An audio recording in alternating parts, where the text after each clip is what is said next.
AKG EMS Sundarayya സിന്ദാബാദ്. പുച്ചാലപ്പിള്ളി സുന്ദരരാമി റെഡ്ഡി എന്ന P സുന്ദരയ്യയെ ഓർക്കുമ്പോൾ ചരിത്രം ഉറക്കെ വിളിക്കുന്ന മുദ്രാവാക്യമാണത്. 30കളിലെ കോൺഗ്രസിന്റെ സ്വാതന്ത്ര്യ പോരാട്ടങ്ങളിൽ നിന്നാണ് മൂവരും കമ്മ്യൂണിസ്റ്റ് വിപ്ലവകാരികളായത്. EMSനെ പോലെ ബ്രാഹ്മണ ജന്മികുടുംബാംഗമായ സുന്ദരയ്യയും പരമ്പരാഗതമായി ലഭിച്ച സ്വത്തുക്കളെല്ലാം പാർട്ടി കെട്ടിപ്പടുക്കാനാണ് ചെലവഴിച്ചത്.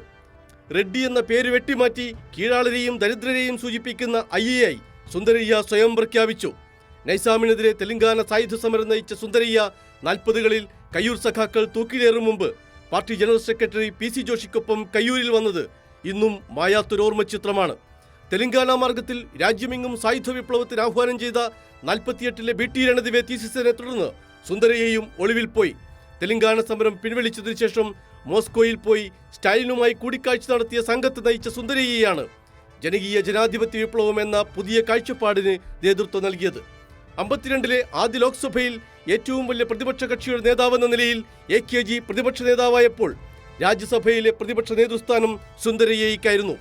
ജമീന്ദാർമാരും കുലീന കുടുംബാംഗങ്ങളുമായ MPമാർ കാറിൽ വന്നിറങ്ങുമ്പോൾ പാർലമെന്റിൽ സൈക്കിളിൽ വന്നിറങ്ങി സുന്ദരയ്യ കമ്മ്യൂണിസ്റ്റ് ലാളിത്യത്തെ ഉയർത്തിപ്പിടിച്ചു. പ്രത്യയശാസ്ത്ര തർക്കങ്ങളും പിളർപ്പുകളുമില്ലായിരുന്നെങ്കിൽ 57ൽ കേരളത്തിലെ EMS സർക്കാരിന് സമാന്തരമായി ആന്ധ്രയിലും കമ്മ്യൂണിസ്റ്റ് പാർട്ടി അധികാരത്തിൽ വരുമായിരുന്നുവെന്ന പ്രസിദ്ധമായൊരു ചൊല്ലുണ്ട്. എന്നാൽ മുഖ്യമന്ത്രിയായത് കോൺഗ്രസിലെ നീലം സഞ്ജീവ റെഡ്ഡി. 57 തൊട്ട് 1.5 പതിറ്റാണ്ട് കാലം ആന്ധ്രയിൽ പ്രതിപക്ഷ നേതാവായിരുന്നു സുന്ദരയ്യ.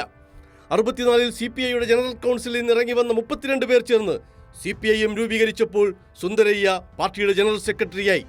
83 വരെ ആന്ധ്രയിലെ പാർട്ടിയുടെ സംസ്ഥാന സെക്രട്ടറിയും. അടിമുടി പാർട്ടിയായിരുന്ന സുന്ദരയ്യ പാർട്ടിക്ക് വേണ്ടി കുട്ടികൾ വേണ്ടെന്ന് വരെ തീരുമാനിച്ച് ഭാര്യ ലൈല സുന്ദരയ്ക്കൊപ്പം വന്ധ്യംകരണ ശസ്ത്രക്രിയയ്ക്ക് വരെ വിധേയമായി അത്ഭുതപ്പെടുത്തിയിട്ടുണ്ട്.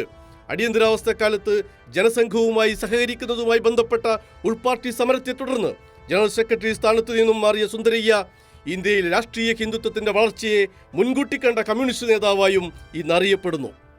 ബിജു മുത്തത്തി, കൈരളി ന്യൂസ്.